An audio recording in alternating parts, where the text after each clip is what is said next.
अस्सलाम वालेकुम। मेरा कैटर्स का नाम है शाही कैटर्स। तो आज मैंने बनाया है मटन कुरमा है। यहाँ पर कोलीवाड़ा चिल्ली है, तो यहाँ पर कोरिएंडर पुदीना चिल्ली है, रोटी है, यहाँ पर राइस है, और यहाँ पर देखो मैं बिठाकर भी खिलाता हूँ। भाई लोग आए खाने के लिए। हाँ, बोलो। तो अभी खाने के बाद बताइए कि टेस्ट कैसा है। ठीक है।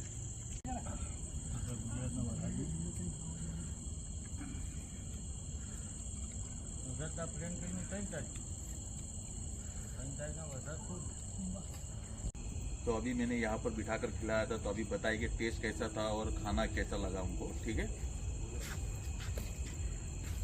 ट्राई अच्छा था भैया, अल्हम्दुलिल्लाह। और मटन कोरमा भी बहुत स्वादिष्ट था, बढ़िया रहा, चावल के साथ बहुत बढ़िया रहा।